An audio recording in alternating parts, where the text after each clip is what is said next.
समझना कि special series या एपी और जीपी जो दोनों नहीं है, ऐसी वाली सीरीज समझ लो। ठीक है, ऐसी सीरीज को हम एपी और जीपी में कैसे ब्रेक करके उसके सम ऑफ एन टर्म्स निकालते हैं। ठीक है, तो उसके लिए सबसे पहले ये समझना पड़ेगा समेशन ऑफ एन क्या होता है। समेशन ऑफ एन का मतलब होता है sum of first n natural number. ये बहुत जगह यूज होता है, sum of first n natural number. पिछले क्लास में हमने एक क्वेश्चन किया था, उसमें भी ये यूज हुआ था, तो मैंने इसको डायरेक्टली बता दिया था, जैसे 1+2+3+ so on up to n. तो इसका मतलब होता है sum of first n natural number, और इसको निकालने का सीधा फॉर्मूला होता है n+1/2। ये होता है फॉर्मूला। ठीक है, ये कैसे फॉर्मूला बना, तो ये एक्चुअल में क्या है, एपी है। n/2 a+l वाला फॉर्मूला होता है ना, तो यहाँ वही लगा है n/2 a+l। a first term है, l लास्ट टर्म जो है वो n है। समझ में आई ये चीज। फिर होता है समेशन ऑफ n स्क्वायर, मतलब sum of square of first n natural number. इसका जो फॉर्मूला होता है, इसका मतलब क्या होता है, 1² + 2² + 3² and so on up to n square. मतलब 1 से लेके n तक के जितने भी नेचुरल नंबर है, सबके स्क्वायर का सम। n+1 2n+1 होल अपॉन 6, ये इसका फॉर्मूला होता है। इसको नोट डाउन करते चलो क्योंकि ये यूजफुल है। ठीक है, सारे क्लासेस में ये यूज होगा ही होगा, स्पेशली 12th में बहुत जगह यूज होता है ये सारे फॉर्मूले।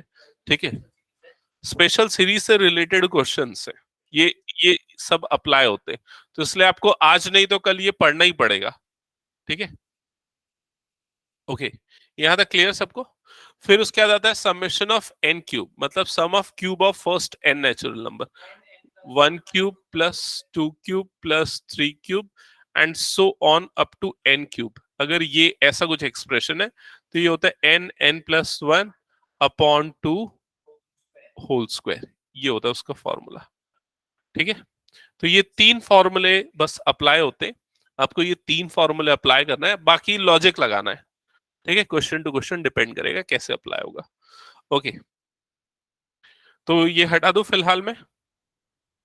नोट डाउन कर लिया ना सबने। ओके, अब मैं आपको एक क्वेश्चन दे रहा हूं। क्वेश्चन है find the sum up to n terms. Find the sum up to n terms. ठीक है, और यहां पर आपको जो टर्म्स है वो कुछ ऐसे ही है। तो फर्स्ट है 1 × 2 + 2 × 3 + 3 × 4 + सो ऑन। तुम लोग यार क्लास में क्यों खाते रहते हैं, जब देखो तो बंद कर उसको। So on up to n terms. Okay, तो आपको इसका सम निकालना है अप टू n टर्म्स। ठीक है, तो देखो यहां पर अगर मैं पूछूं कि इसकी फर्स्ट टर्म क्या है बताओ, तो क्या होगी फर्स्ट टर्म। फर्स्ट टर्म ये है, 2 सिर्फ बोलना नहीं चाहिए, हमको ये बोलना चाहिए 1 × 2 इसकी फर्स्ट टर्म है। सेकेंड टर्म क्या है इसकी, 2 × 3। थर्ड टर्म क्या है, 3 × 4। इस तरह से इसकी टर्म्स है। यस, इसको T1 T2 T3 इस तरह से हम टर्म्स लेते हैं। क्लियर ये चीज। अब अगर फर्स्ट टर्म के फर्स्ट पार्ट को ऑब्जर्व करें, सिर्फ फर्स्ट पार्ट को, तो ये आपको क्या दिख रहा है, 1 दिख रहा है। ये वाला पार्ट क्या दिख रहा है, 2। ये थर्ड पार्ट में ये क्या दिख रहा है, 3। समझ में आ रहा है कि नहीं ये चीज। तो अगर मान लो आगे जाके यहाँ पर कोई nth टर्म आएगी, तो वो जो nth टर्म होगा उसका जो फर्स्ट पार्ट होगा वो क्या होगा, क्या होगा। फर्स्ट टर्म का फर्स्ट पार्ट 1 है, सेकेंड टर्म का फर्स्ट पार्ट 2 है, थर्ड टर्म का फर्स्ट पार्ट 3 है, तो nth टर्म का फर्स्ट पार्ट क्या होगा, n होगा। तो यहां पर ये क्या आएगा, n। क्या ये समझ में आया सभी को। अब आगे बढ़ते हैं। फर्स्ट टर्म का सेकेंड पार्ट क्या है, 2। थर्ड टर्म सेकेंड का सेकेंड पार्ट है 3। थर्ड का ये वाला पार्ट है 4। तो यहां पर इसका सेकेंड पार्ट क्या हो जाएगा, n+1। क्या ये समझ में आया सभी को। ओके, तो ये मिल गया। हाँ, अगर ये देखो, ये तो इजीली हमने ऑब्जर्व करके निकाल लिया, ये आपको देख के समझ में आ रहा था, लेकिन कई क्वेश्चन में इतना आसानी से देख के समझ में नहीं आता है। तो उन क्वेश्चन में कौन सा तरीका यूज होता है वो मैं समझा देता हूँ। उन क्वेश्चंस में आप क्या करोगे, जैसे मान लो हमको निकालना है, इसको हम ले लेंगे first term A is equal to क्या हो गया 2, क्लियर। डी कॉमन डिफरेंस निकालेंगे तो कॉमन डिफरेंस कितना है इसका 1, क्योंकि ये एपी फॉर्म कर रहा है। अब एन टर्म का ए एन का फॉर्मूला लगाओ, ए एन क्या होता है a plus n minus one into d, ये होता है।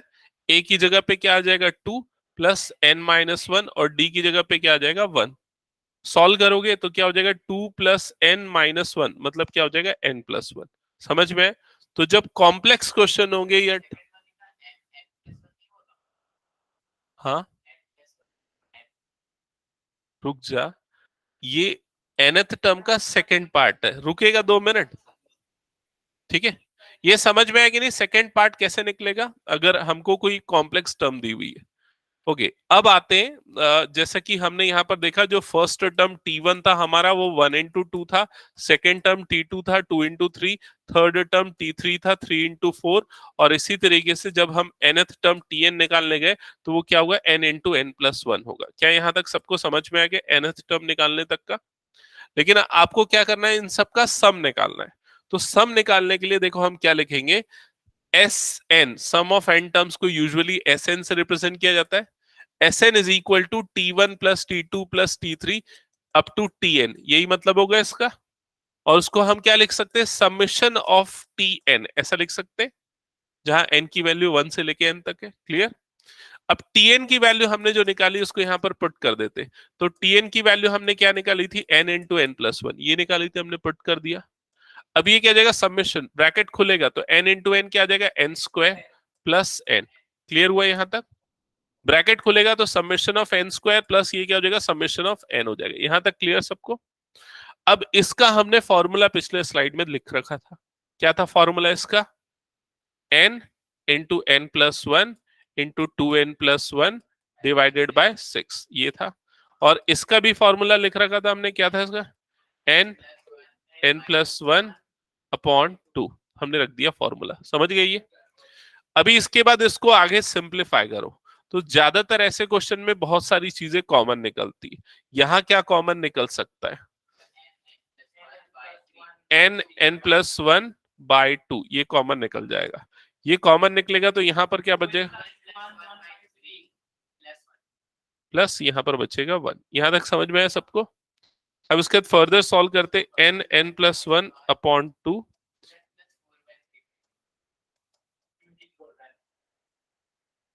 ऐसा हो जाएगा, ठीक है। फर्दर देखो आगे और सॉल्व होगा एक्चुअली ये, हाँ इनके में पहले पूरा ऐसा था, लेकिन क्या डिलीट करते करते करते पूरा इजी कर दिए एकदम। ये क्या हो जाएगा 2n+4 डिवाइडेड बाय 3,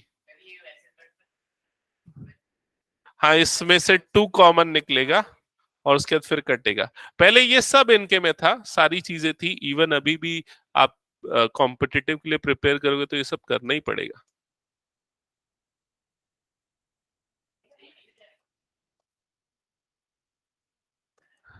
ये हो जाएगा, ये 2 और 2 कट जाएगा, इधर पे आंसर आएगा n n+1 n+2 divided by 3, ये होगा आपका आंसर एस एन का, ठीक है। ये फाइनल आंसर।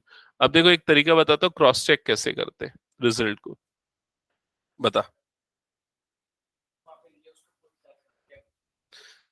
जैसे कि फॉर एग्जांपल,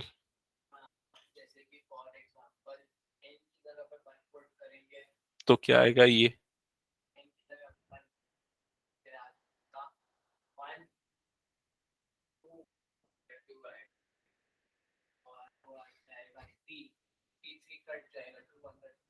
टू, तो 2 मतलब फर्स्ट टर्म, समझ में है। n की जगह 2 रखोगे तो क्या आ जाएगा, देखो ये 2 3 4, तो ये 3 3 कट जाएगा, 2 4 जा कितना हो जाएगा 8, इसका मतलब T1 प्लस T2 इन दोनों का सम, समझ रहे हो। और 3 रखोगे तो T1 T2 T3 इन सब का सम ये देगा। क्लियर हुआ ये चीज, ठीक है। तो इसमें अच्छी चीज ये है कि आपका एपी जीपी भी अप्लाई होता है, और स्पेशल सीरीज फॉर्मुलेशन यही बोलते हैं इसको। इन्फिनिटी सीरीज के भी, इन्फिनिटी सीरीज जो है ना उसके भी क्वेश्चंस ना 12th में है, प्रोबेबिलिटी के अंदर, आप लोगों के में, ठीक है। लेकिन भले ही इसमें भी है, एनसीईआरटी की बुक में है, इन्फिनिटी सीरीज अपेंडिक्स में दिया हुआ है पीछे, इसमें नहीं दिया हुआ है। लास्ट में आपका दिया हुआ है ना, लास्ट पेज पे देखना, लास्ट पेजेस पे, पेज नंबर आई थिंक, हाँ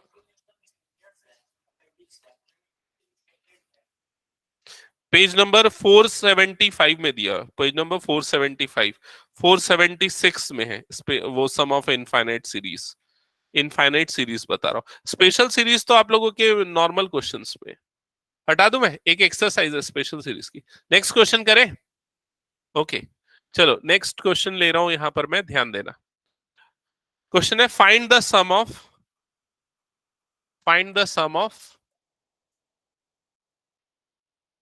5 square plus 6 square plus so on up to 20 square. चलो सॉल्व करो, ये आपको सम निकालना है। 5 square plus 6 square plus 20 square.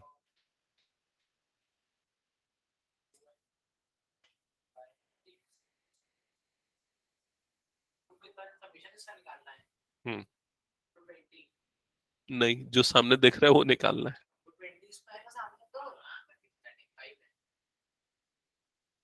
कैसे बनेगा ये क्वेश्चन? ना ही ये एपी है ना ही ये जीपी है। अब टाइम बहुत दे दिया, मैं बता रहा हूँ। देखो यहां पर ये फॉर्मूला होता है समेशन ऑफ एन स्क्वायर का, और ये फॉर्मूला क्या होता है? N, N plus one, 2n+1 divided by 6। हाँ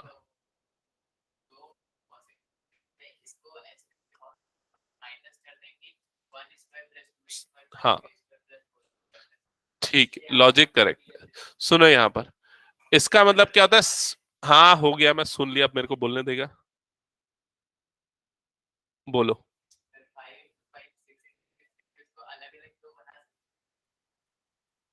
तो बनाएगा वो बाद में जाके, यही बनेगा फॉर्मूला। ठीक है, अभी एक्सप्लेन करूं आगे, सुनो इधर।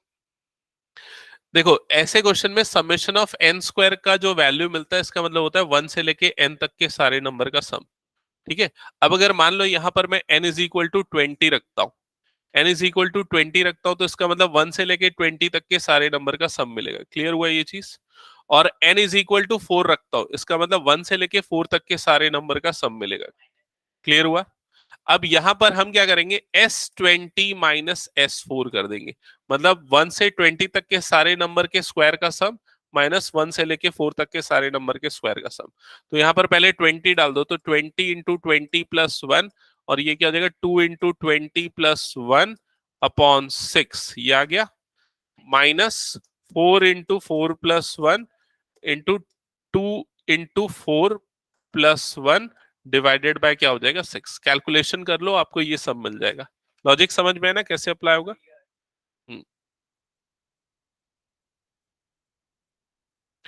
ओके, कंप्लीट कर लो इसको।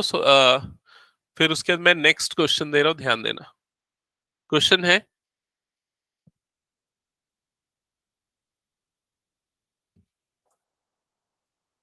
1 + 1 + 3 +1 + 3 + 5 plus so on up to n terms. Solve करो इसको।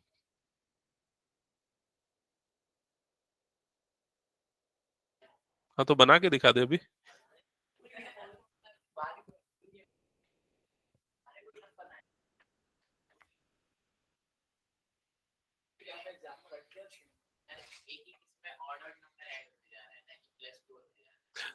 पेन यूज करो, मुझे सॉल्यूशन शो करो।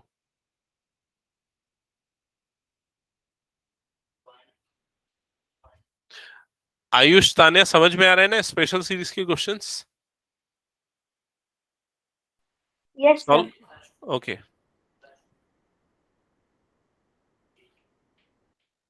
अच्छा ठीक है, हो गया, मैं स्टार्ट करूं? हाँ, सबसे पहले ये बताओ T1 क्या है? T1, T1 की वैल्यू क्या है? 1। T2 की वैल्यू क्या है बताओ जल्दी? नहीं, जो ब्रेकअप है उसी में लिखो, 1 + 3। T3 की वैल्यू कितनी है? T4 की वैल्यू क्या आएगी? ये आएगी। हाँ ऐसा करके 100 तक लिख जल्दी। एक मिनट, T5 नहीं लिखना, TN लिखना चाह रहा हूँ। हाँ ये हो गया, अप टू n टर्म्स। चुप चुप चुप, अभी डिस्कशन यहां तक सबको समझ में आया ना? हाँ अभी प्रॉब्लम क्या है, ये TN से आपको क्या मिलेगा, nth टर्म मिलेगी, लेकिन आपको क्या करना है, इन सब का सम निकालना है। तो भाई ये सम निकालने के लिए तो बड़ी प्रॉब्लम होगी। तो पहले TN की वैल्यू जो है ना वो निकालो। TN की सिंप्लीफाइड फॉर्म में वैल्यू क्या आएगी, क्योंकि अभी तो ये dot dot dot up to n terms है। तो यहां पर ये जो आपको एक्सप्रेशन दिख रहा है, ये AP है या GP है?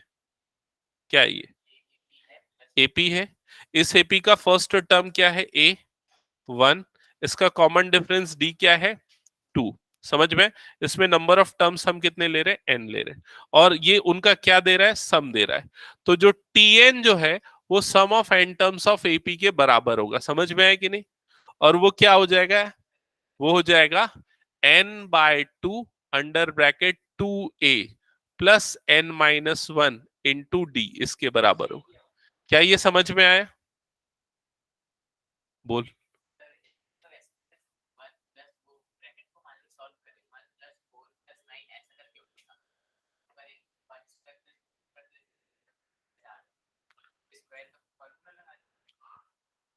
अगला टर्म क्या आएगा, 7 आएगा ना, 7 प्लस 16। हाँ कर सकते, 16 प्लस 9, हाँ उससे भी कर सकते, लेकिन उसमें भी nth टर्म निकालनी पड़ेगी। बता रहा हूँ, उस दूसरे तरीके से भी बता रहा हूँ, ठीक है? ये समझ में आया प्रोसेस कैसे होगा? अब देखो 2 कॉमन निकलेगा, यहां पर से 2 ये और ये वाला 2 कट जाएगा, ठीक है? +1 -1 कटेगा तो ये दोनों कट जाएगा। तो TN की जो वैल्यू है वो क्या आ जाएगी, n² आ जाएगी। क्या ये प्रोसेस समझ में आया? सबको क्लियर यहां तक? अभी आपको क्या मिला है, TN मिला है, मतलब कि nth टर्म मिला है। क्लियर? अभी हमको क्या चाहिए, सम चाहिए। हमको चाहिए सम, तो सम ऑफ n टर्म्स मतलब T1 plus T2 plus T3 up to TN, ये हो जाएगा। तो इस s को हम रिप्रेजेंट करेंगे समेशन ऑफ TN से। क्लियर? और TN की वैल्यू कितनी, n², मतलब समेशन ऑफ n² से। और समेशन ऑफ n² का सीधा फॉर्मूला है, क्या था formula, n n+1 2n+1 divided by 6। That's it, ये हो जाएगा आपका आंसर।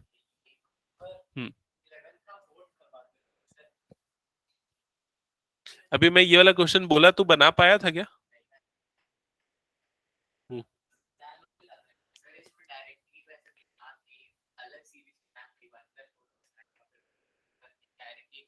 कर सकते हैं। दूसरा मेथड जो बोल रहा है वो ये है कि जैसे फर्स्ट टर्म जो है वो 1 हो गया, सेकेंड टर्म जो है वो क्या हो गया, 4। ये जब ऐड करोगे तो कितना हो जाएगा, 9। अगला टर्म क्या आएगा, 16 एंड सो ऑन। तो जो फर्स्ट टर्म है वो 1² है, सेकेंड टर्म 2², थर्ड टर्म 3², ये वाला है 4²। तो इसी तरीके से जो nth टर्म होगा वो क्या हो जाएगा, n² हो जाएगा। तो जो TN हमने इस तरीके से निकाला ना, वो डायरेक्टली आप इस तरीके से निकाल सकते हो। हाँ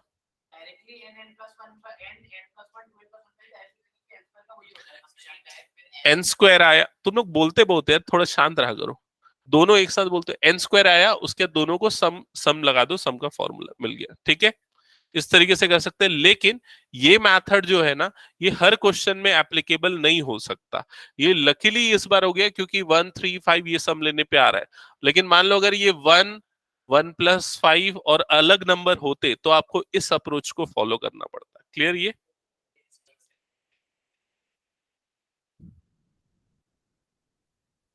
हटा दो मैं इसको।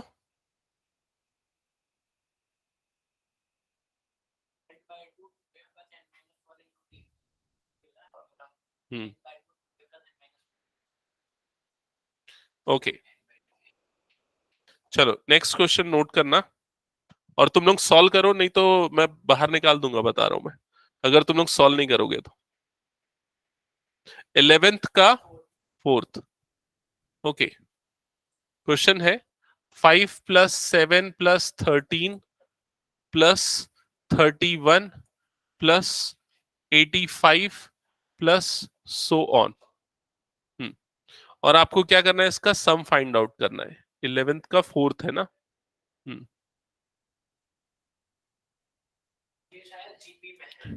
अब ये एपी है या जीपी, एक बार चेक करो।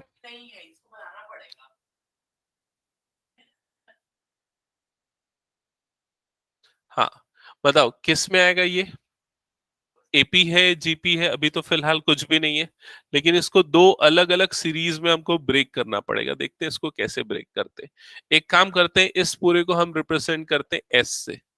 ठीक है, अब इन दोनों का डिफरेंस चेक करो। इन दोनों का डिफरेंस कितना है, 2।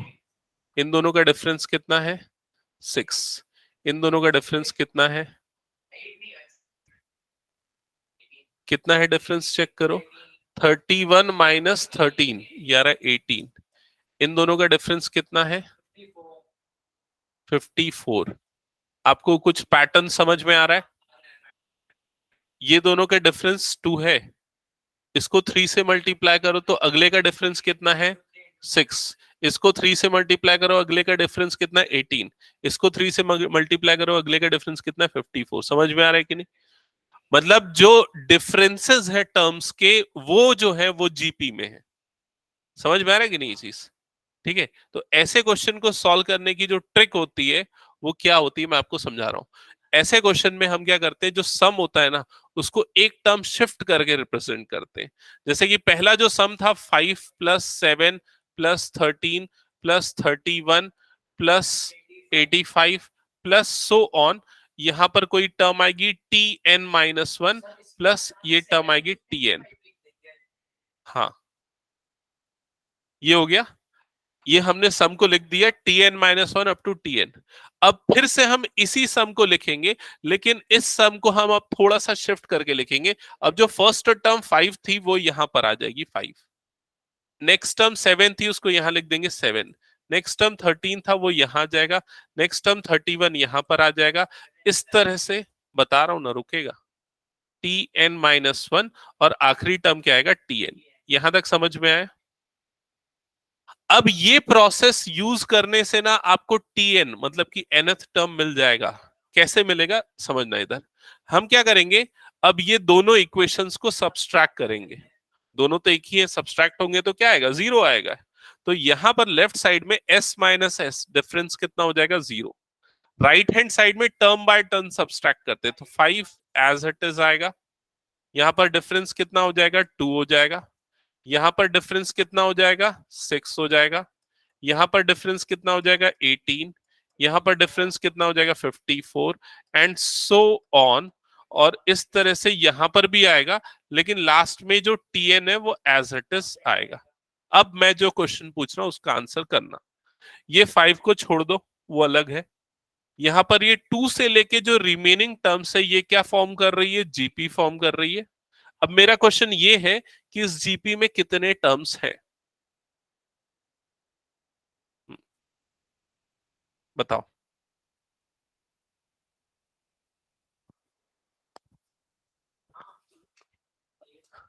कोई फॉर्मूला नहीं है भाई, जनरल नॉर्मल आईक्यू है, ये बताओ।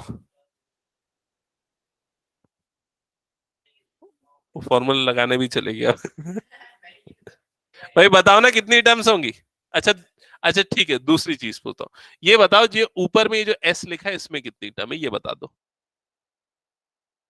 कितने टर्म्स, नंबर ऑफ टर्म्स कितने, एन है। Tn तो उसकी पोजीशन बता रहा है ना, वो nth टर्म है। कितने हैं इसमें नंबर ऑफ टर्म्स, n है ऊपर वाले। अब ये बताओ नीचे वाले में, ये जो मैं हाईलाइटेड पोर्शन रखा हूं उसमें कितने टर्म्स है, n-1 करेक्ट। इसमें कितने टर्म्स है, n-1 टर्म्स। हाँ, नहीं, सुन, यहां पर से एक पोजीशन इधर आ गई, एक पोजीशन इधर आ गई, समझ में आ रहा है कि नहीं। तो यहां से यहां तक टोटल n टर्म्स हुई ना, यहां से यहां तक। और एक और इधर पे आ रही ना, तो कितनी हुई टोटल, n+1 हुई ना इधर पे। n+1 हुई, एक इधर छूट गया, एक इधर छूट गया। तो n+1 -2 करेगा तो कितना आएगा, n-1 टर्म्स नहीं आएगा। नहीं आया समझ में अभी भी, आ गया ना। तो इसमें कितने टर्म्स होंगे, n-1 टर्म्स होंगे। क्लियर हुआ सबको ये। अब यहां पर अच्छा मैंने एक गलती कर दी है, वो क्या, ये इस टीएन को पॉजिटिव लिख दिया, वो टीएन क्या होगा, नेगेटिव होगा। क्यों नेगेटिव होगा, क्योंकि नीचे वाले टर्म के साइन चेंज हो जाते हैं, ठीक है। अब वो जो माइनस टीएन है वो इधर पे आएगा तो क्या बन जाएगा, ये प्लस टीएन।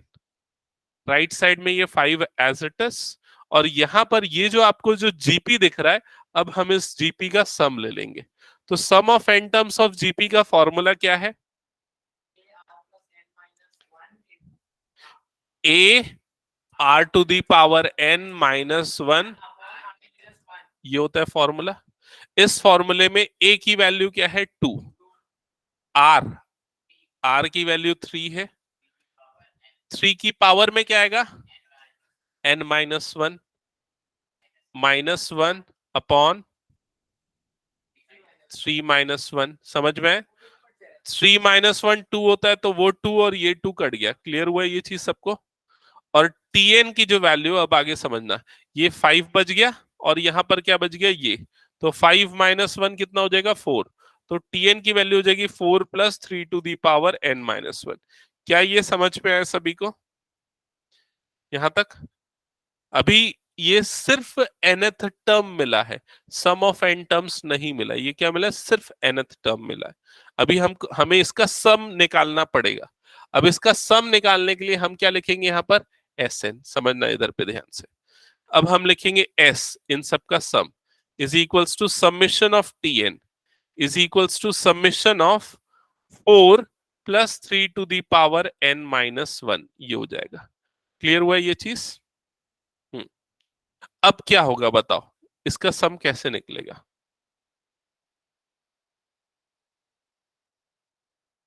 बताओ।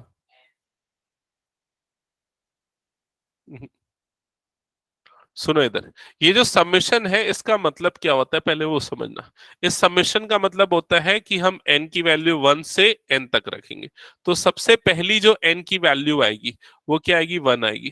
तो इस पूरे में n की जगह पे 1 डालना, तो ये पूरा क्या बनेगा, 4 तो 4 ही रहेगा, उसमें कोई चेंजेस नहीं होगा, प्लस 3 टू दी पावर 0 हो जाएगा, 1 - 1, है ना। तो वो कितना बन जाएगा, 5 बन जाएगा। क्लियर हुआ। फिर उसके लगाएंगे प्लस, अब n की दूसरी वैल्यू डालेंगे, n की दूसरी वैल्यू 1 से बढ़ा के अब क्या डालेंगे, 2, 2 डालेंगे तो ये 4 का 4 रहेगा, प्लस 3 की पावर में 2 - 1 मतलब 3 बन जाएगा, तो 4 + 3 मतलब ये कितना हो जाएगा, 7। समझ में आई ये चीज। फिर उसके बाद अगली टर्म डालेंगे, ठीक है। तो अगली टर्म क्या हो जाएगी, देखो 4 का 4 ही रहेगा। अब n की जगह पे 3 डालेंगे, 3 3 से कितना हो जाएगा, 9, 9 + 4 मतलब ये कितना आ जाएगा, 13 आ जाएगा। ठीक है, क्लियर हुआ। नेक्स्ट टर्म, ये अभी कुछ फॉर्मुलेट कर रहा है क्या, एपीजीपी कुछ नहीं कर रहा है, 3 ये नहीं कर रहा है ना, नहीं, हम ये वाली टर्म फिर नहीं लिखते, हम सिर्फ यहीं तक, रुक जा, इसीलिए तो हम यहीं पर छोड़ रहे हैं उसको। यहां तक समझ में आया? अगली टर्म n की अगली वैल्यू डालेंगे, नेक्स्ट वैल्यू कौन सी डालेंगे, 3 डालेंगे, 4 डालेंगे, तो 4 + 3 टू दी पावर क्या हो जाएगा, 3 हो जाएगा, एंड सो ऑन। क्लियर हुआ ये चीज। ये कितने टर्म्स तक जाएगा, n टर्म्स तक जाएगा। क्लियर हुआ ये चीज। अब इधर ध्यान से समझना, ये जो 4 है वो कितने बार ऐड हो रहा है, 1 2 3 ऐसा करके कितने बार हो रहा है, n टाइम्स ऐड हो रहा है। तो 4 जब n टाइम्स ऐड होगा तो कितना होगा वो, बता, 1 मिनट पूछते हैं इससे। 4 को जब n टाइम्स ऐड करेंगे तो कितना होगा एडिशन, 4n, करेक्ट। तो 4 का n टाइम्स एडिशन होगा 4n। क्लियर हुआ ये चीज। जैसे 4 को अगर 2 बार ऐड करते हैं तो क्या होता है, 2 × 4, 4 को 3 बार ऐड करते हैं तो क्या होता है, 4 × 3। समझ में आया कि नहीं ये चीज। तो n इंफिनिटी नहीं है ना यहाँ पर, ठीक है, ये क्लियर सबको। अब दूसरे पार्ट पे आते हैं, ये वाला पार्ट, ये 3 की पावर 0 मतलब कि 1 है, ये एक्चुअली क्या है, 1 है। फिर ये 3 की पावर 1, फिर ये 3 की पावर 2, फिर ये 3 की पावर 3। ये जो बन रहा है ये क्या बन रहा है, ये बन रहा है जीपी, ये बन रहा है जीपी। क्लियर ये चीज। और जब इन सब का सम करेंगे तो कैसे निकलेगा sum, sum of n terms of GP का फॉर्मूला। और sum of n terms of GP का फॉर्मूला क्या होता है, ये देखो ये ऊपर में लिखा था, a r to the power n। a की वैल्यू क्या होगी यहां पर, नहीं, 1 होगी। 3 1 - 1 मतलब 0, 3 की पावर 0 मतलब 1। तो ये हो जाएगा a मतलब कि 1, r to the power n, r मतलब क्या 3 to the power n -1 upon में क्या आ जाएगा 3 - 1। समझ में आई ये चीज? 3 - 1 मतलब ये कितना हो जाएगा 2। तो फाइनल आंसर आएगा 4n plus 3 to the power n -1 whole upon 2। ये होगा फाइनल आंसर। समझ में आया? कौन सा क्वेश्चन था ये? 11th का 4th। उसने थोड़ा सा और सिंप्लीफाई किया, 2 एलसीएम ले लिया तो 8n करके लिख दिया, वो आंसर वहां पर छोड़ा है। ये वाला क्वेश्चन है एनसीईआरटी की बुक में भी, डिलीटेड में है इस बार। ओके, तुम लोग का डिलीटेड है कुछ? है ये वाला? तुम लोगों के में भी डिलीटेड है पूरा? हाँ, पता नहीं है। Okay okay, next question. हाँ, तू भी जा रहा है? चल ठीक है, बाकी इन लोगों के हिसाब से कैसा लगा ये वाले क्वेश्चंस? ठीक है, पर आप प्रैक्टिस कर सकते हो अगर कॉम्पिटिटिव एग्जाम के पॉइंट ऑफ व्यू से कर रहे हो प्रिपेयर, या 12th में भी इस टाइप के कई कंसेप्ट यूज होते हैं। अब बताओ तुम लोगों के जो क्वेश्चंस करने के डाउट्स। कॉम्प्लेक्स? ठीक है, चल कॉम्प्लेक्स।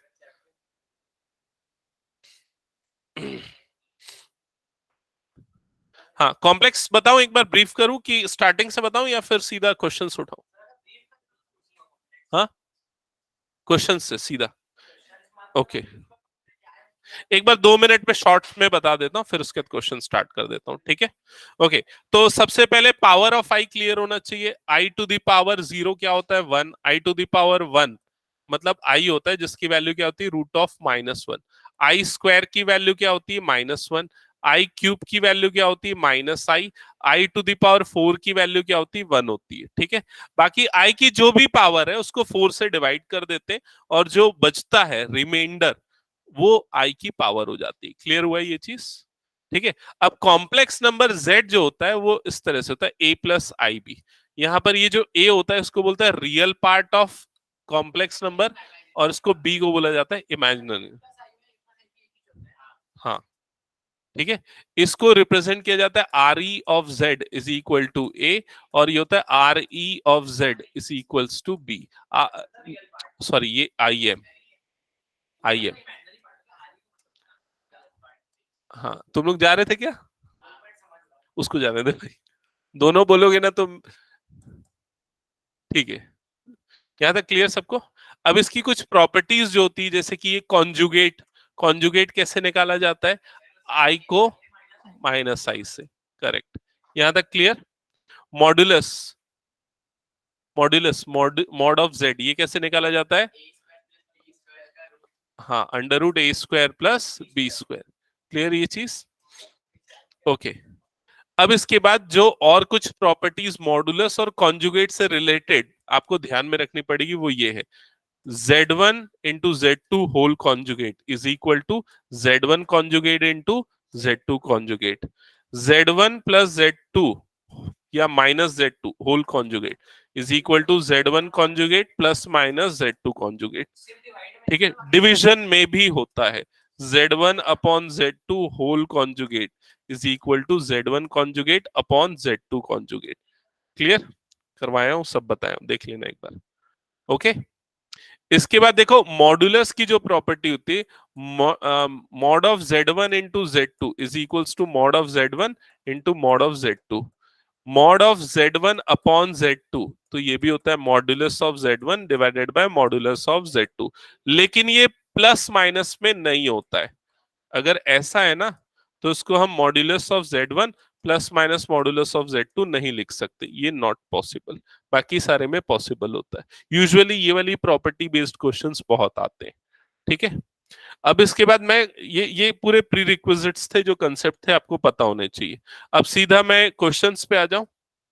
पोलर और कन्वर्जन पढ़ना है क्या? पोलर वाला है नहीं है, डिलीटेड है। ओके, तो क्वेश्चन पे आ जाते हैं। बताओ क्वेश्चन, क्वेश्चन पढ़ना एक बार।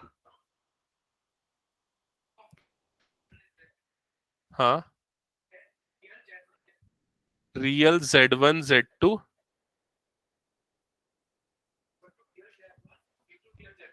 Real Z1 into real Z2 ये प्रूफ करना है। Okay, imaginary part of Z2 ये प्रूफ करना है। ओके, तो देखो ऐसे क्वेश्चन को सॉल्व करने के लिए हम कैसे करते हैं। ऐसे क्वेश्चन को सॉल्व करने के लिए सबसे पहले ना हम Z1 को एक कॉम्प्लेक्स नंबर ले लेते हैं a plus I B, Z2 को एक दूसरा कॉम्प्लेक्स नंबर ले लेते हैं x plus I Y. Clear यहां तक? Z1 Z2 डिफाइन कर लिया। अब हम इसका LHS क्रिएट करते हैं। LHS मतलब कि लेफ्ट हैंड साइड। तो लेफ्ट हैंड साइड क्रिएट करने के लिए आपको पहले Z1 इंटू Z2 निकालना पड़ेगा।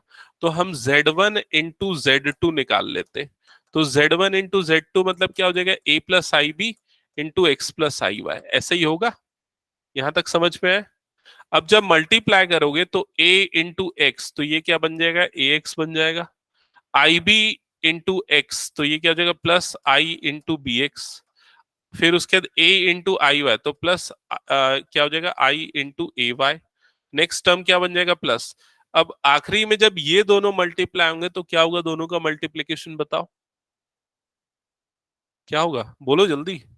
उन लोग बोलना बंद नहीं करते, तुम लोग बोलते नहीं हो जल्दी। Minus B Y. क्या होगा इसका प्रोडक्ट, माइनस बी वाई। कैसे माइनस बी वाई होगा, क्योंकि आई इंटू आई क्या हो जाएगा यहाँ पर, आई स्क्वायर हो जाएगा। आई स्क्वायर की वैल्यू क्या होती है, -1, तो ये क्या बन जाएगा, माइनस बी वाई। क्लियर हुआ ये चीज? अब इसको थोड़ा रीअरेंज करते हैं, ये दोनों टर्म्स को एक साथ लिखते हैं, क्योंकि ये बिना आई वाली टर्म है, मतलब रियल टर्म है, रियल पार्ट है। तो ए एक्स माइनस बी वाई यहाँ पर हो गया। हाँ, मेरी चाबी रखी है क्या? एक बार देखना तो, अजय खोला था। हाँ, एक बार चेक कर लेना बस। बी एक्स प्लस ए वाई, ये हो जाएगा। क्लियर हुआ ये चीज? ये हो गया Z1 इंटू Z2। यहां तक क्लियर ना सबको? अब देखो क्वेश्चन में जो LHS है वो क्या, real part of Z1 into Z2। तो जो real part of Z1 into Z2 होगा वो क्या होगा, तो उसका रियल पार्ट क्या है, ये है रियल पार्ट, ये है इमेजिनरी पार्ट। तो इसकी वैल्यू क्या आ जाएगी, a x plus minus B y, ये हो जाएगी इसकी वैल्यू। क्या ये समझ में है सभी को? ये LHS हो गया। अब हम आते हैं RHS पे, राइट हैंड साइड पे। तो आपका RHS क्या है उसको देख के लिखते हैं। तो क्या लिखा है RHS में, सबसे पहले बताओ क्या है, रियल पार्ट ऑफ Z1। क्या है real part of Z1, a into real part of Z2। क्या है real part of Z2, x। फिर बीच में आ गया माइनस, इसकी वैल्यू क्या है, b, और इसकी वैल्यू क्या है, y। और ये किसके इक्वल आया, देखो यहां पर LHS के इक्वल आ गया, तो हो गया प्रूफ। समझ में आया ये? ठीक है, हटा दो इस क्वेश्चन को फिर। ओके, नेक्स्ट बताओ और क्या क्वेश्चन है। If if x minus I Y, a minus I B. अच्छा, ये भी रूट के अंदर है। हाँ, अच्छा एक क्वेश्चन भाई ऐसा आता है, square root of rational number निकालने, कॉम्प्लेक्स नंबर निकालने का, वो हमने किया नहीं है, एक आध बार करेंगे शायद। ठीक है, हाँ बताओ आगे। Prove that X square plus Y square whole square.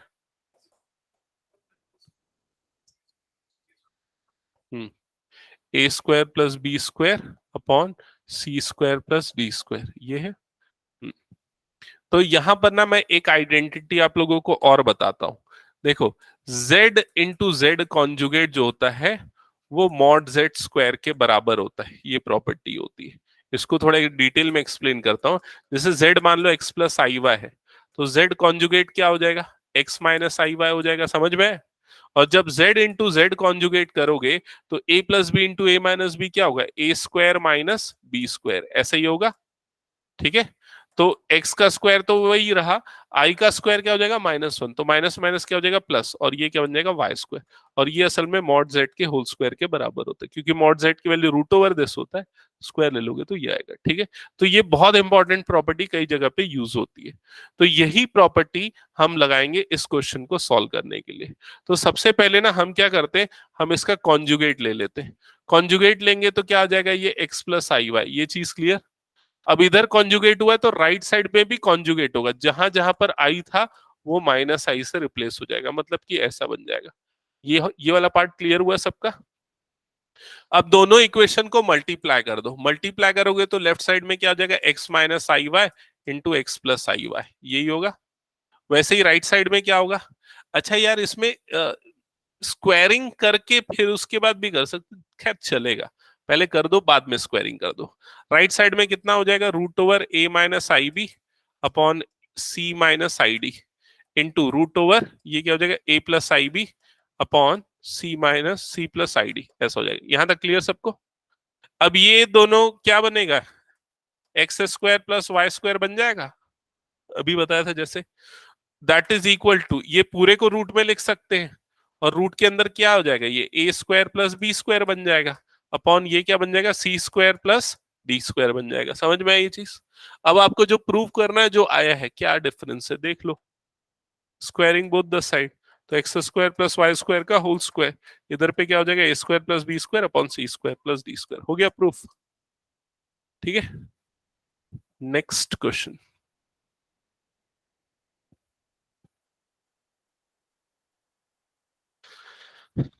हटा दूं क्या इसको मैं। हम्म,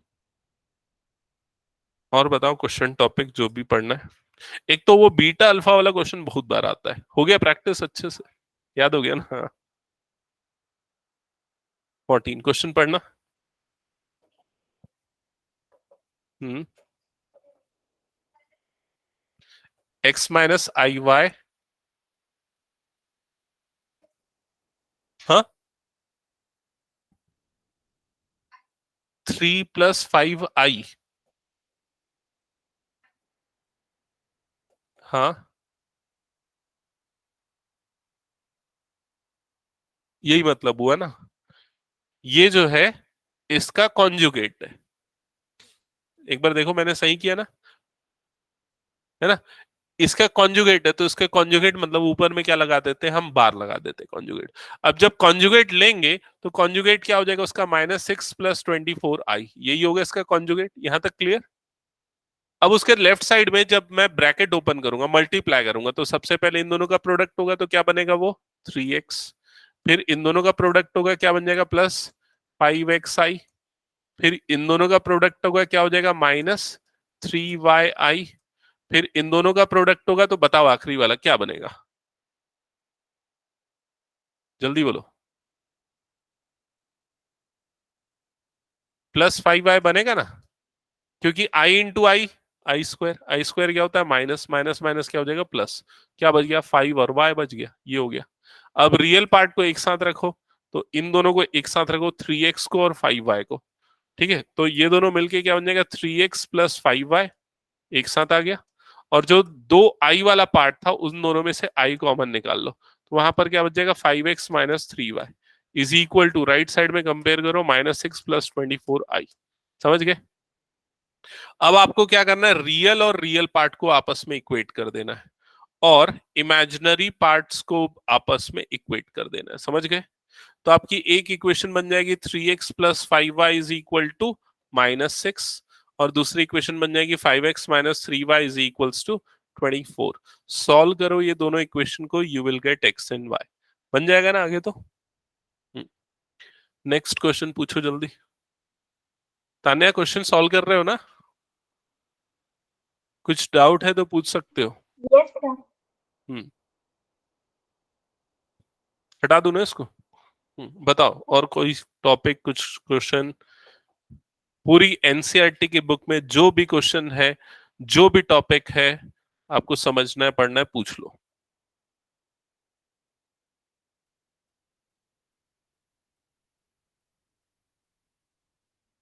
कॉम्प्लेक्स में और कुछ, चलो मैं एक क्वेश्चन दे रहा हूं फिर, क्वेश्चन नोट करो। Find find the square root of 2 + 3i, find the square root of 2 + 3i, इसका रूट निकालना है। रूट निकालने, रूट कैसे निकालते हैं पता है ना, नॉर्मल नंबर का, जैसे √9 3 होता है, वैसे इस नंबर का रूट क्या होगा वो निकालना है।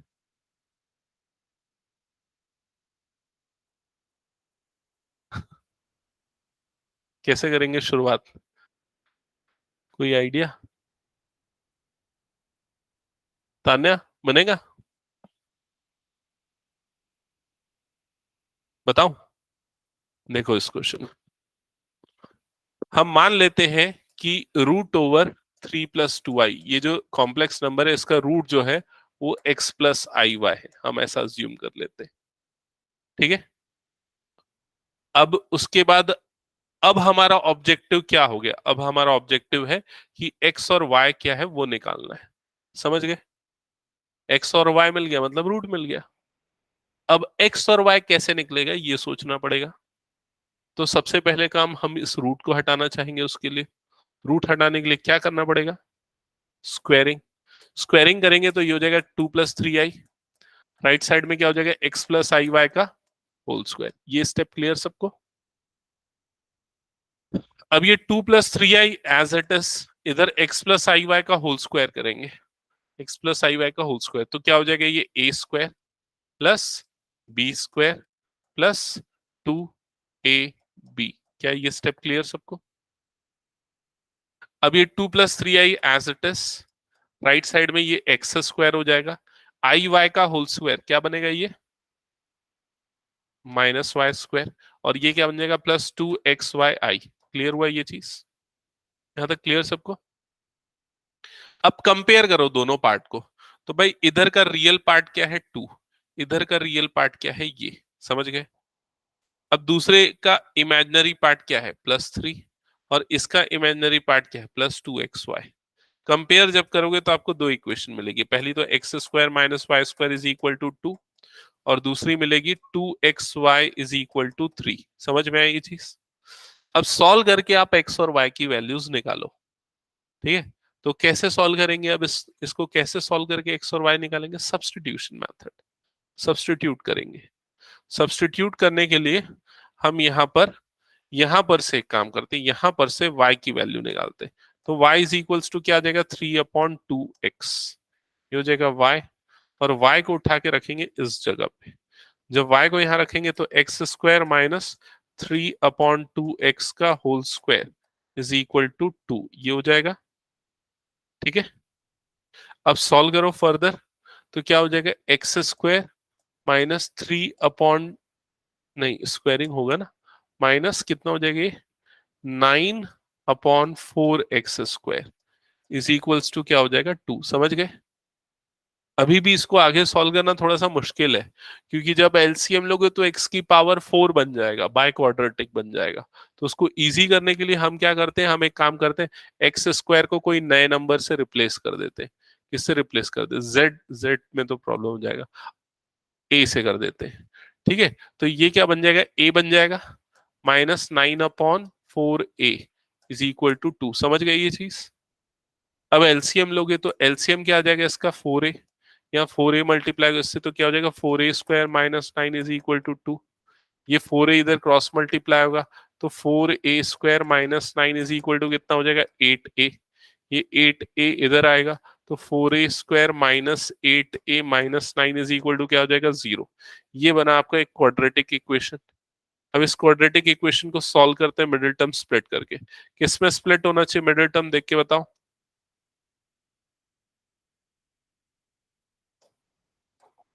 बोलो बोलो जल्दी, किसमें स्प्लिट होगा?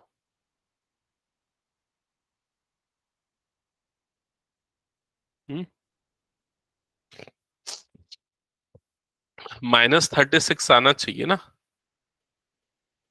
12 4 जा 48 होता है, -36 आना चाहिए। 18 2 जा 36 होता है, वो नहीं आएगा। और क्या होता है 12 3 जा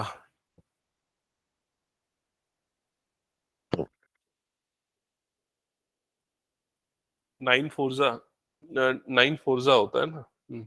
9 और 4 भी नहीं होगा। और क्या होगा यार, किसी में स्प्लिट नहीं हो रहा है ये, नहीं हो रहा है क्या स्प्लिट? तो अब क्या करें, अब लगा देते हैं क्वाड्रेटिक फॉर्मूला। क्वाड्रेटिक फॉर्मूला क्या होता है, क्योंकि मैंने मन से ले लिया ना क्वेश्चन, तो हो सकता है नहीं हो, क्या पता।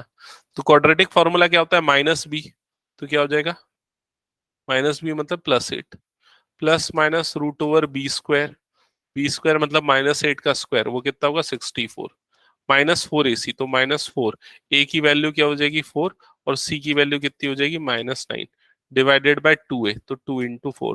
समझ में आई ये चीज? फर्दर सॉल्व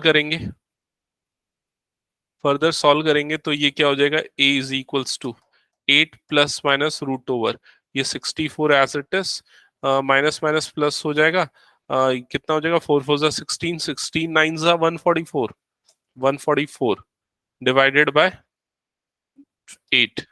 144 और 64 का एडिशन कितना होता है? ये हो जाएगा 208 होता है ना शायद, रूट 208, 208 डिवाइडेड बाय क्या हो जाएगा 8। ठीक है, अब देखो जो ये रूट 208 है उसकी वैल्यू 8 से बड़ी होती है कि छोटी होती है बताओ? 208 का स्क्वायर रूट 8 से बड़ा होता है या छोटा होता है? बड़ा होता है ना? कैसे पता? 196 किसका स्क्वायर होता है? 14 का। तो भाई ये 14 से तो बड़ा होगा ना। 225 किसका स्क्वायर होता है? 15 का। तो 14 से 15 के बीच में होगा, मतलब 8 से क्या होगा, बड़ा होगा। समझ गए ना? तो अगर ये बड़ा नंबर है और बाहर में नेगेटिव है तो ओवरऑल क्या बन जाएगा, नेगेटिव। अब ए अगर नेगेटिव बना मतलब एक्स स्क्वायर क्या बन गया, नेगेटिव। समझ रहे हो ना? और एक्स स्क्वायर नेगेटिव नहीं हो सकता क्योंकि एक्स क्या है, उसका रियल पार्ट है। समझ रहे हो? तो इसलिए ये माइनस नहीं होगा, ये क्या होगा, प्लस होगा। समझे कि नहीं लॉजिक? तो x की जो वैल्यू आएगी, x की वैल्यू, उसको x की नहीं, a की वैल्यू, a की जो वैल्यू आएगी जो असल में क्या है एक्स स्क्वायर है, वो क्या हो जाएगा 8 plus minus root over 208 divided by 8, ये होगी एक्स स्क्वायर की वैल्यू। तो x की वैल्यू क्या होगी, ये प्लस माइनस नहीं यार, सिर्फ प्लस आएगा। तो x की वैल्यू क्या होगी, root over 8 plus root over 208 divided by 8, ये x की वैल्यू की, मतलब ये होगा उसका रियल पार्ट। समझ गए कि नहीं लॉजिक? ठीक है, तो ये मिल गया रियल पार्ट। अब क्या निकालना बच गया, इमेजिनरी पार्ट, मतलब कि y की वैल्यू। तो यहाँ पर y की वैल्यू निकाल दो, इसको पुट करके x को जब यहाँ पर पुट करोगे तो y की वैल्यू मिलेगी। थोड़ा ऐसा आ रहा है जो इतना इजीली आपको नहीं दिख रहा है क्योंकि क्वेश्चन मैंने मन से कुछ भी बना दिया है। समझ रहे हो ना? असल में जो क्वेश्चन होगा वो कुछ ऐसे बनेंगे जो थोड़े ठीक ठाक दिखेंगे जिसके रूट्स वगैरह, लेकिन प्रोसेस क्लियर हो गया ना कैसे निकलता है स्क्वायर रूट। और कुछ क्वेश्चन है, कुछ कहीं से कोई डाउट? अभी क्या पढ़ा रहे हैं स्कूल वगैरह में तुम लोग के? लिमिट्स बन रहा है क्लास में? ओके। और तुम लोग के स्कूल में रिया, तुम लोग के खत्म हो गया एसवीएस में? ओके। तो कुछ अटेंड किया था कि नहीं?